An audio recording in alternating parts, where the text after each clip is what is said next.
Gracias por acompañarnos nuevamente en este curso de formación y entrenamiento en jardinería y paisajismo que organiza el gobierno de San Carlos Centro desde esta escuela de jardinería virtual que, nos está acompañando desde el comienzo de este año en esta capacitación.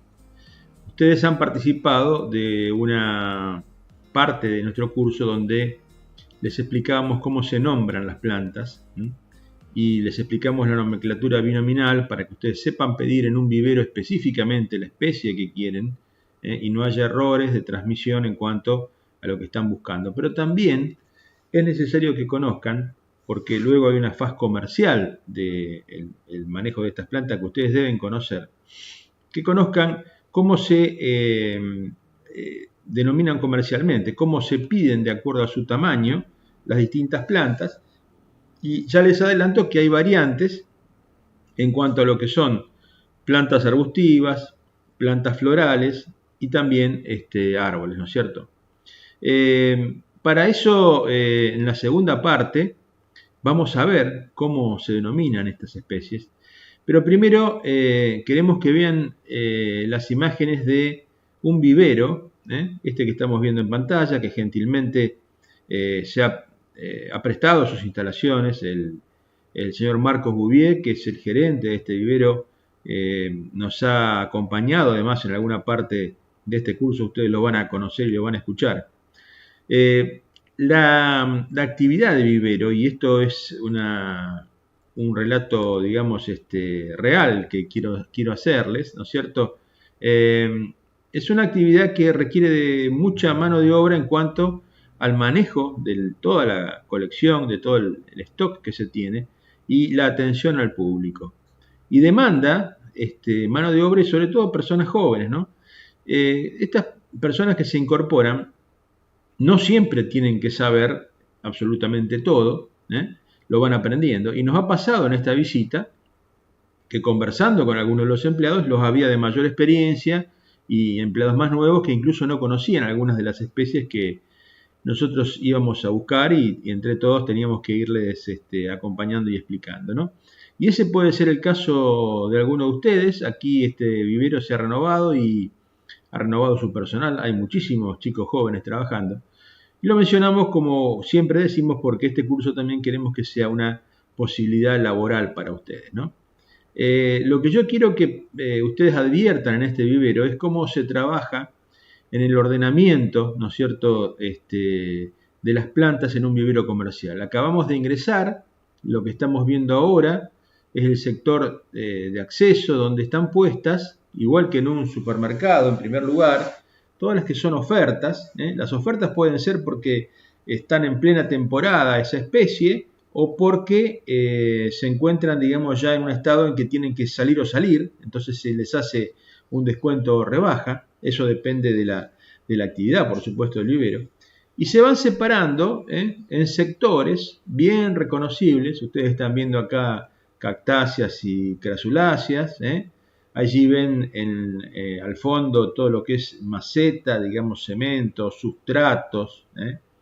Todo eso está en el acceso, ¿no es cierto? Porque se supone que son las cosas que son, digamos, para regalar, por eso están los pequeños cactus ahí, o porque son elementos de mucho peso, entonces se los tiene más cerca del punto de carga para poder llevarlo más fácilmente, como las bolsas de tierra o de sustrato. Es decir, hay una disposición estratégica del vivero que les permite a ustedes reconocer rápidamente los sectores y cómo están dispuestas las plantas, ¿no es cierto? Esto que está aquí son azaleas y violeta africana y aquí otro tipo de especies que están preparadas porque se acercaba el Día del Amigo cuando fuimos a filmar, y violeta de los Alpes también. Y entonces estaban allí en el acceso como, digamos, una manera, un argumento, ¿no es cierto?, de venta, ¿sí?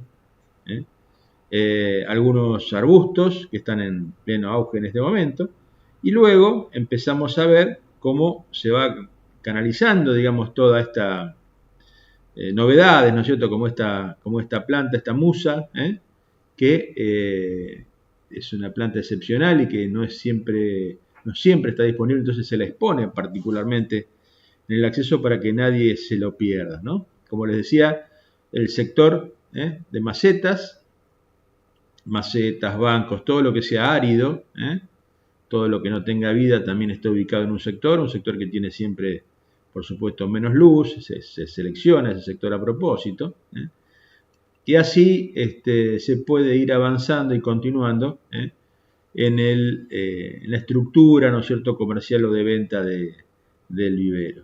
Nosotros vamos viendo en primer plano macetas, al fondo comenzamos a ver distintos aspectos, ¿no es cierto?, de la comercialización, macetas de plástico separadas de las de cemento, todo, digamos, de una forma que sea fácilmente reconocible por el comprador y que permita también al vendedor acceder a ellas adecuadamente, ¿no es cierto? Es importantísimo esto, el orden, el empleado debe colaborar a mantener el orden. También hay un sector, como decíamos al principio, de distintas ofertas, de tipos de tierras, suelos, distinto tipo de abonos, distinto tipo de enmiendas, ya algunas ya preparadas, otras, digamos, con características más genéricas, y que son fundamentales en la jardinería hoy porque la materia orgánica es importantísima, ¿no? Y esta es una manera de disponer de ella, ¿no? Como ven, hay tremenda variedad de estos artículos. Esta es otra parte del vivero, como ustedes ven, al aire libre. Las plantas se dividen en dos sectores, las que van al aire libre, es decir, las que soportan temperaturas bajas, heladas y demás, y ustedes tienen acá una muestra que rápidamente les permite identificar qué es lo que se hela y qué es lo que no. Por eso es importante que visiten, como parte de su entrenamiento, es importante que visiten los viveros. Y aquí tienen árboles, todos ellos tienen o pan de tierra, como estos que están aquí envueltos, o maceta. Ya van a ver que a esos que tienen maceta se los llaman envasados, a los que tienen pan de tierra envuelto se los llama enterrón. Aquí estamos dentro del vivero. Esto es césped, césped bahiano, grama bahiana, y plantas enredaderas, distintos arbustos que sí son sensibles a las heladas y entonces hay que disponerlas en un sector en particular. Algunas, como algunas gramíneas altas, se las trae a pesar de que soportan las heladas para que se pueda apreciar su tamaño. Y fíjense el detalle de las columnas del invernadero que están cubiertas con pinos y con cipreses. Acá vemos también un arreglo floral utilizando la mercadería de que se dispone. Y se embellece, digamos, el espacio utilizando la propia mercadería. Y esto tiene que ver con la habilidad, ¿no es cierto?, del gerente. Como les decía recién, Marcos Bouvier se ocupa mucho de este tipo de cosas, porque esto es importante, primero porque nos permite ver en un pantallazo todo lo que se dispone, y segundo porque demuestra, digamos, que hay una dedicación y que hay un orden, facilita tanto la venta, ¿no es cierto?, como el trabajo del vendedor, de quien nos atiende, ¿no? Ahí vemos algunos espacios que están hechos a propósito para que la gente recorra, descanse, de paso conozca el mobiliario que se ofrece.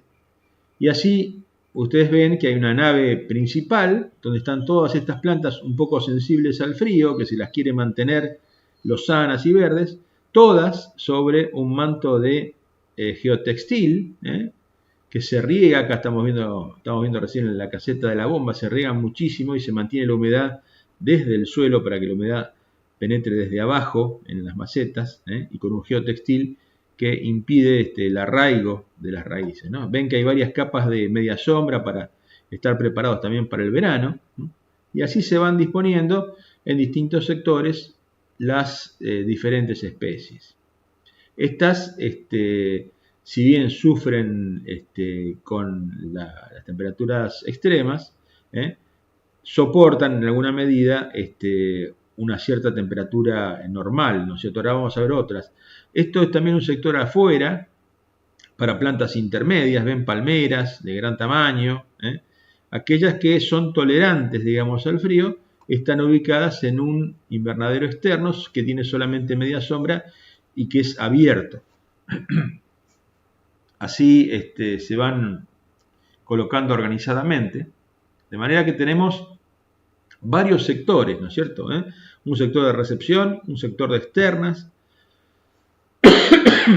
un sector intermedio, y ahora vamos a ver que también, además de este sector intermedio y además del sector de invernadero cerrado, hay otra parte del invernadero dentro de la misma estructura que contiene, ya vamos a llegar a esas imágenes, perdón, esto todavía es exterior pero protegido, con media sombra. Aquí hay algunos árboles un poco más sensibles al frío. Y aquí llegamos entonces a un sector interno que suele tener ventilación o calefacción según la temporada, donde están las plantas de interior.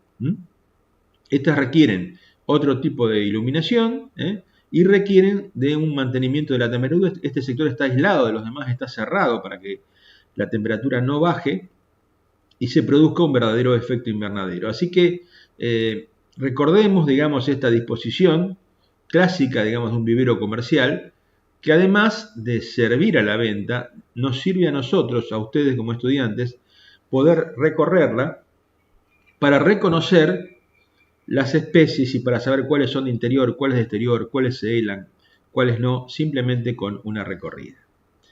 Bueno, nos vamos despidiendo acá del vivero Santa Isabel, que gentilmente nos prestó estas imágenes, para pasar sí ahora al contenido de nuestra capacitación, y ustedes verán que al final hay también una ejercitación. Enseguida continuamos. Hoy vamos a ver qué tiene que saber una persona para ser auxiliar de jardinería y poder trabajar dentro de un vivero.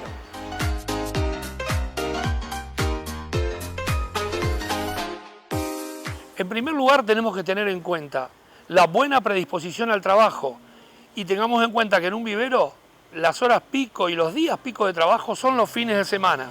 Así que hay que tener mucha predisposición para olvidarnos a veces de los sábados y los domingos. También lo que tenemos que tener en cuenta es tener siempre una buena presencia, buena predisposición para atención al público, porque todas las tareas que desarrolla un auxiliar de jardinería dentro del vivero están apuntados al objetivo final, que es la satisfacción del cliente que viene al establecimiento a comprar una planta. Un auxiliar de jardinería no solamente tiene que estar atento a la limpieza del lugar, de los pasillos donde el público transita, de la limpieza y sanidad de las plantas, que son las que después vamos a vender, del mantenimiento general edilicio y de la infraestructura del vivero, sino que también tiene que empezar a trabajar cerca de los vendedores para aprender técnicas de venta, para saber y conocer detalles morfológicos, de crecimiento, de riego, de fertilización de cada una de las variedades que se comercializan dentro de un vivero. Especialmente aquí en Jardines del Litoral, lo que nosotros fijamos cada vez que hacemos convocatoria para buscar nuevo personal son esos puntos en particular que acabo de nombrar. Es muy importante conocer también algunos detalles en particular, como por ejemplo la manipulación de la planta. La planta tiene que sostenerse para su transporte, para la carga en el vehículo del cliente desde el envase, nunca agarrarla del cuello, nunca maltratarla. Estamos en el estadio final de la cadena de producción. Cualquier planta que tenemos en el vivero, como este simple Carex, tuvo un proceso productivo que pasó por muchas manos, por mucho tiempo. Trabajos de brote, de fertilización, de trasplante, de curación. Y en la última cadena, en el último eslabón de la cadena productiva, lo que tenemos que tener es mucho cuidado para que el último eslabón de esa cadena, que es el cliente, reciba la planta en excelentes condiciones. También es importante que la empresa que toma a ese empleado provea de toda la indumentaria, zapatos de seguridad, pantalón, remera, gafas, protectoras visuales. Si va a fumigar, los trajes especiales tipo Tyvek para que no absorba la piel los venenos o los fertilizantes que van a aplicar. Toda la indumentaria debe tener ese auxiliar provisto por la empresa.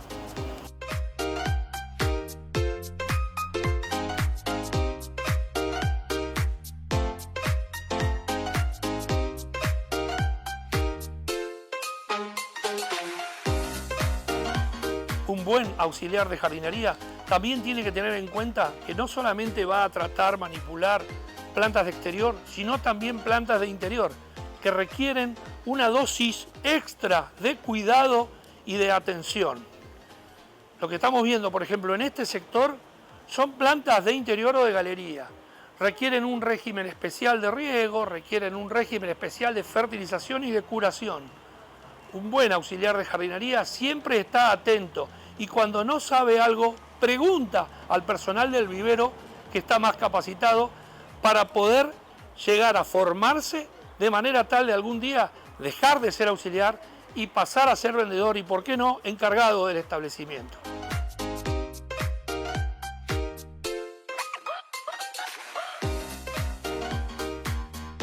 Parte de la capacitación que tiene que tener un buen auxiliar de jardinería para trabajar en un vivero es el conocimiento del uso y dosificación de agroquímicos y fertilizantes. Recordemos que hay de muchos tipos, químicos, biológicos, todo debe estar dentro del conocimiento que tiene un auxiliar de jardinería. Y la empresa también debe proveer a él todo el equipamiento, como ya estuvimos viendo, para la protección del operario.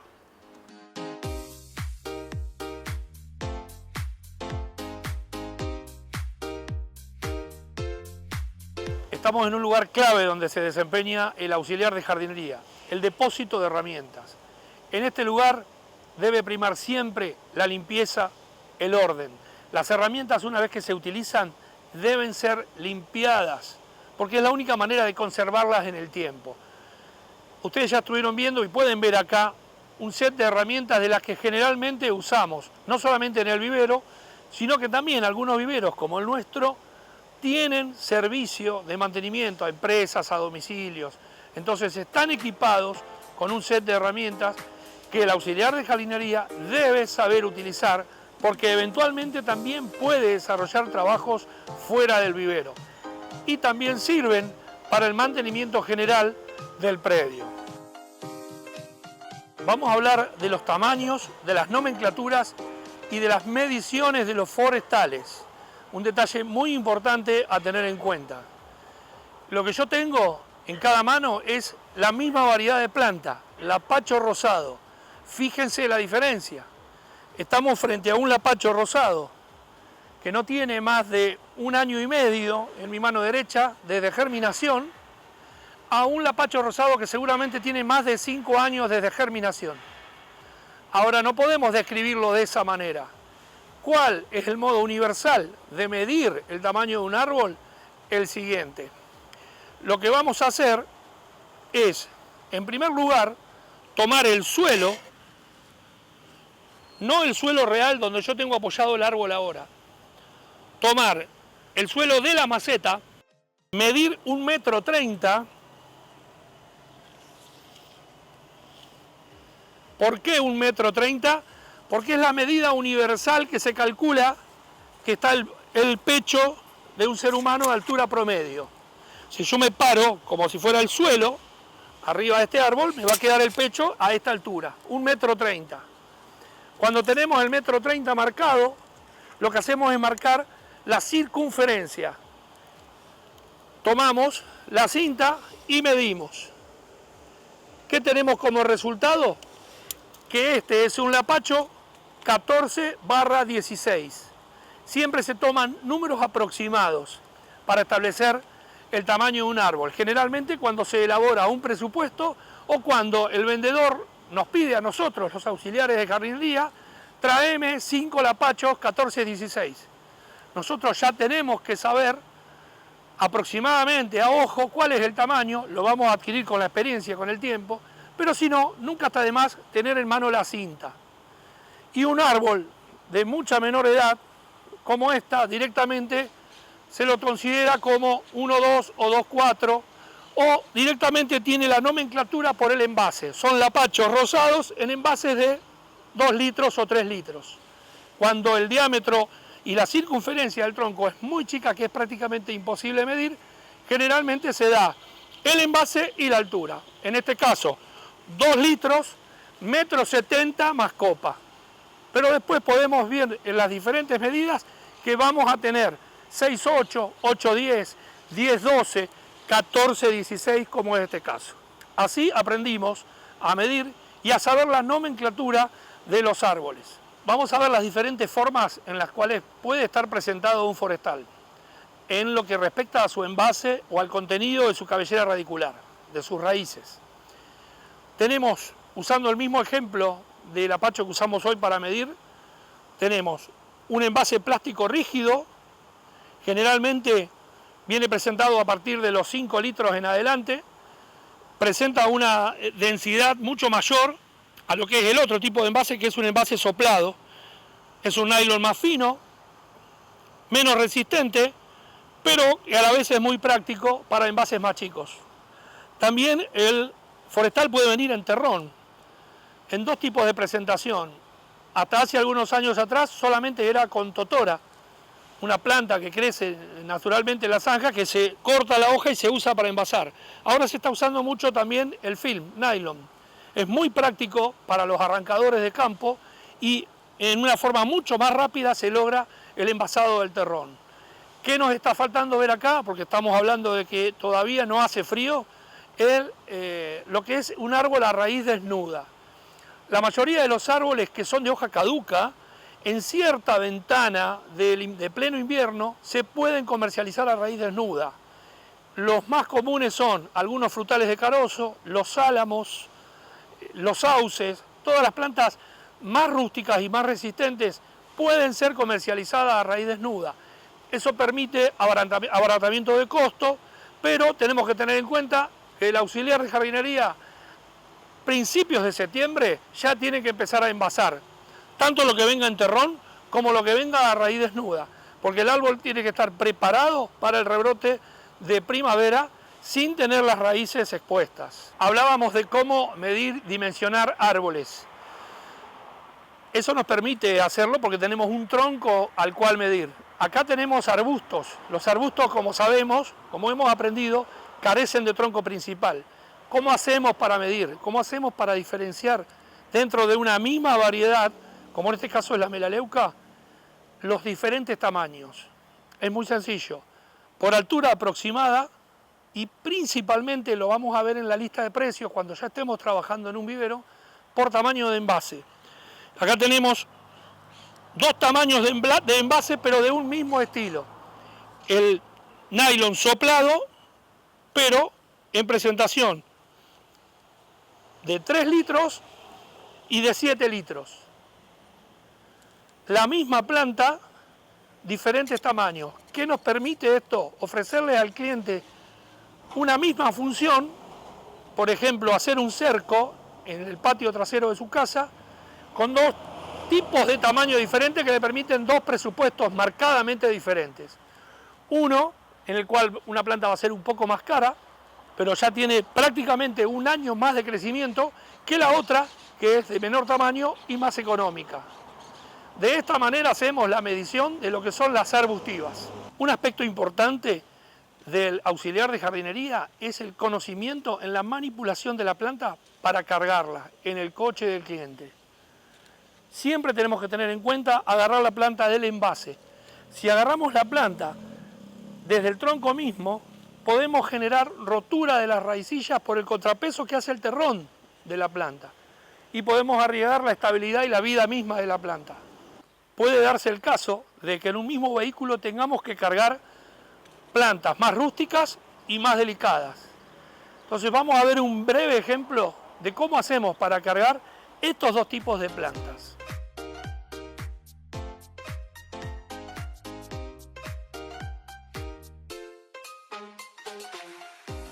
Veamos en detalle cómo hacemos la carga de estos ciprés lambertianos y de estas azaleas. Fijémonos lo que hacemos primero. El ciprés lambertiano es una planta más rústica, más fuerte. La usamos para lo que se llama la cama. Van en posición horizontal y las colocamos invertidas. Copa con copa, terrón contra terrón invertido contra los bordes del vehículo. Una vez que terminamos de hacer esa cama, como le llamamos tradicionalmente en el vivero, colocamos las azaleas directamente paradas contra los ciprés lambertianos, de manera tal que la carga quede trabada. De esa manera no arriesgamos la integridad física de la azalea, que tiene ramas muy frágiles y muy fáciles de quebrarse.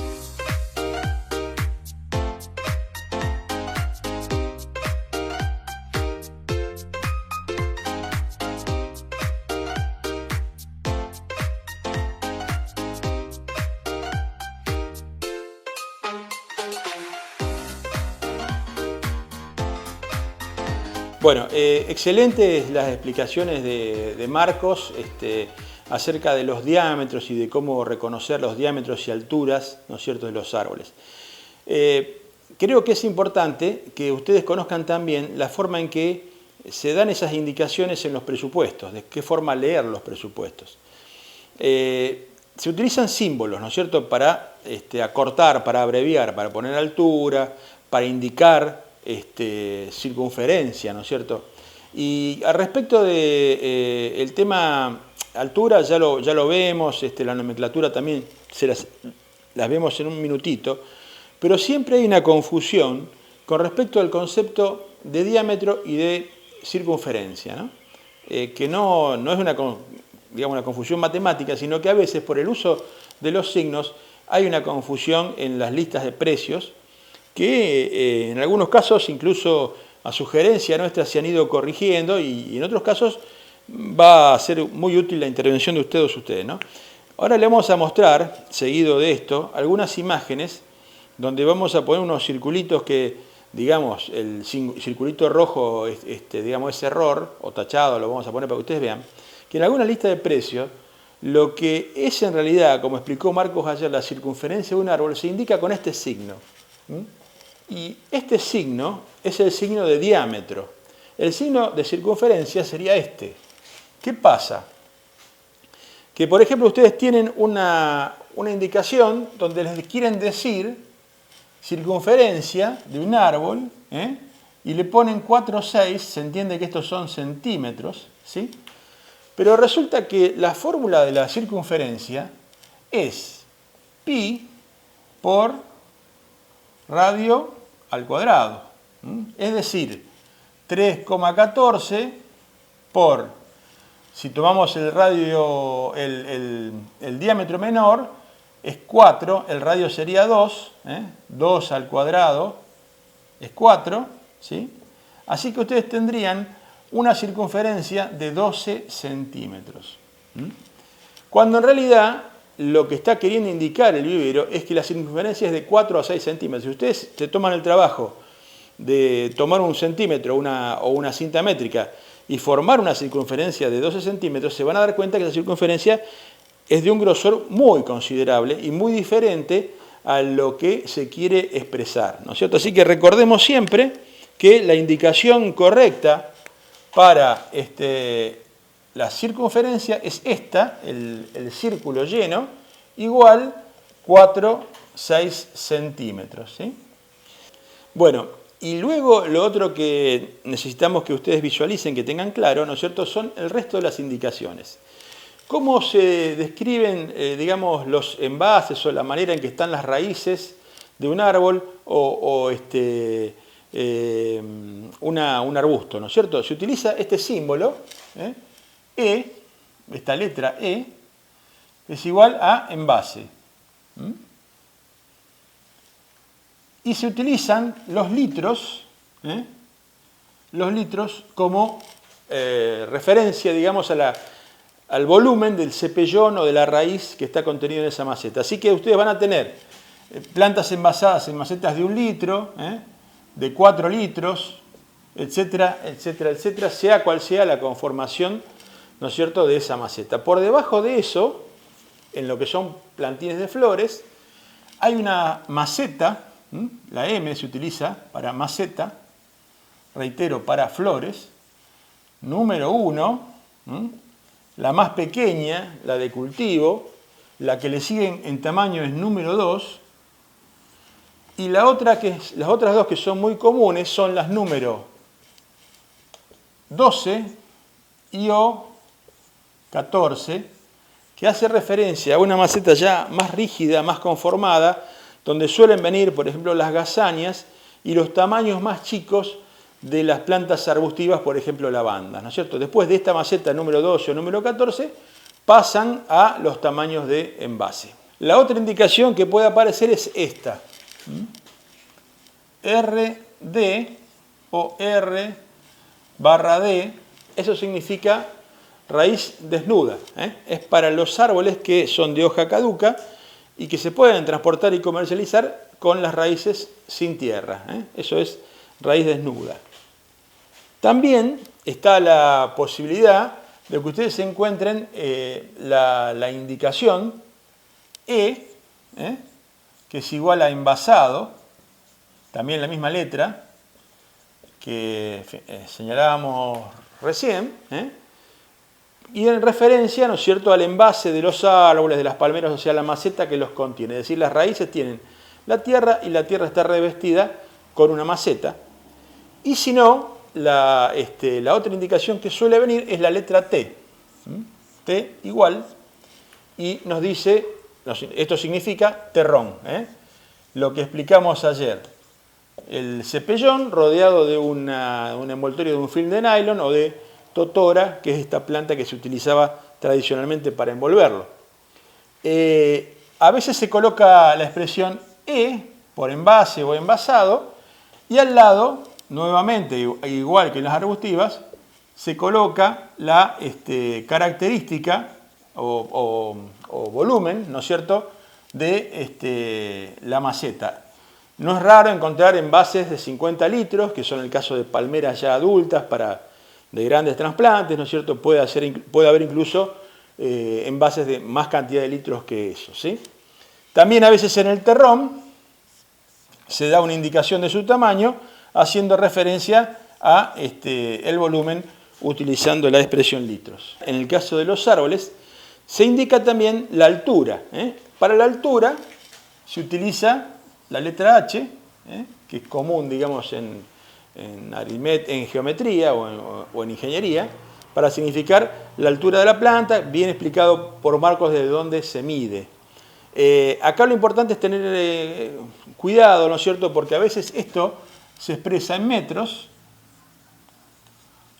pero muy comúnmente se expresa en centímetros. Entonces, si tenemos 200 centímetros, ese es el equivalente a 2 metros, ¿no es cierto? 180 centímetros es el equivalente a 1,80 m. Se utiliza la medida en centímetros para corresponder a la medida de la circunferencia, que también está normalmente expresada en centímetros. Y a esto de la altura, a veces se indica altura 2 metros y se indica más copa.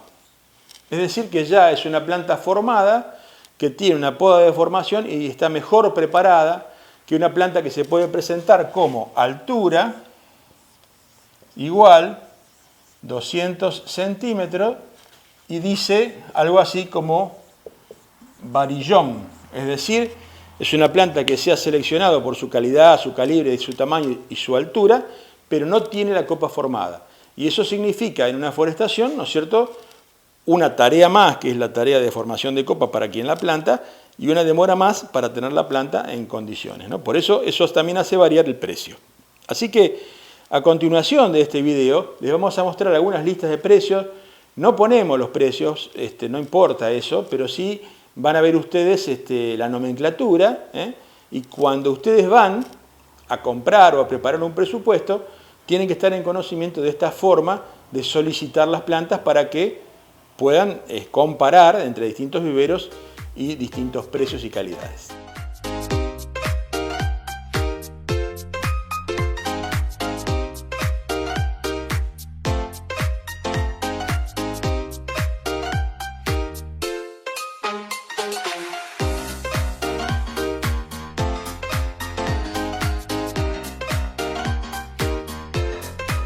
Bueno, hemos participado ya, nos despedimos ahora de este encuentro del curso de jardinería y paisajismo organizado por el gobierno de San Carlos Centro y queremos dejarles una tarea para que vayan realizando en casa y un poco a consecuencia de todo lo que hemos trabajado y visto estos días. Nosotros queremos ir trabajando este tema porque en algún momento del curso, después del receso de invierno, vamos a ver un programa integral, un proyecto ejecutivo integral de paisajismo y jardinería, donde ustedes van a ver cómo se diseña, cómo se piensan y cómo se diseñan, cómo se grafican y se transmiten las ideas en paisajismo. Y eso va a llevar como correlato, para que se convierta en un proyecto ejecutivo, una lista, ¿no es cierto?, de precios, una lista de solicitud de compra con su correspondiente valoración. Para ir practicando eso, lo que les vamos a pedir es que ustedes trabajen, como decíamos recién, como tarea,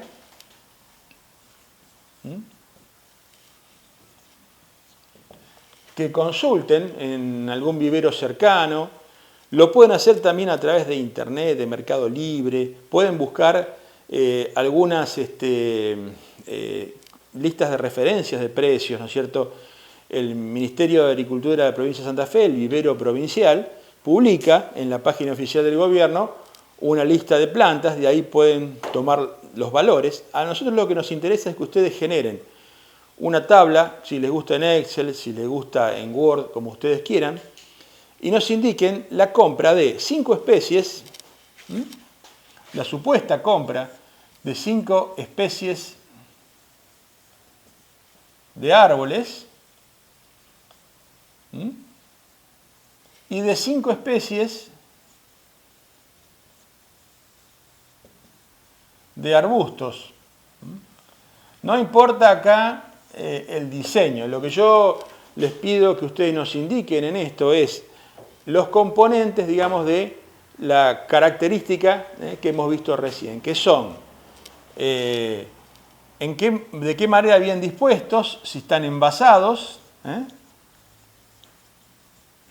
si vienen a raíz desnuda, si en terrón, en el caso de los árboles, qué altura y qué circunferencia tienen, y en el caso de los arbustos, qué tipo de envase es en el que vienen colocados. Si ustedes quieren, pueden incluso colocar dentro de la categoría árboles de la misma especie, digamos lapacho, 2 lapachos rosados o 2 lapachos amarillos de distintas alturas y distintos precios. Eso es para que ejerciten, digamos, la elaboración de una tabla, ¿sí?, de presupuesto, con la que después van a tener que comunicarle ustedes al empleador o al solicitante qué es lo que tienen pensado o necesitan comprar para colocarlo dentro de su presupuesto, al que van a agregar, por supuesto, los demás componentes, que ya los veremos cuando hagamos el plan integral. Los demás componentes son los honorarios, los fletes, la mano de obra, los insumos, ¿no?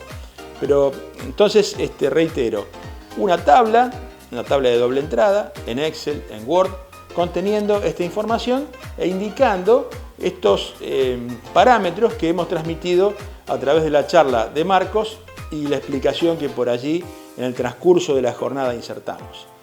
Entonces ahora sí, nos despedimos hasta el próximo encuentro. Les agradecemos que nos hayan acompañado.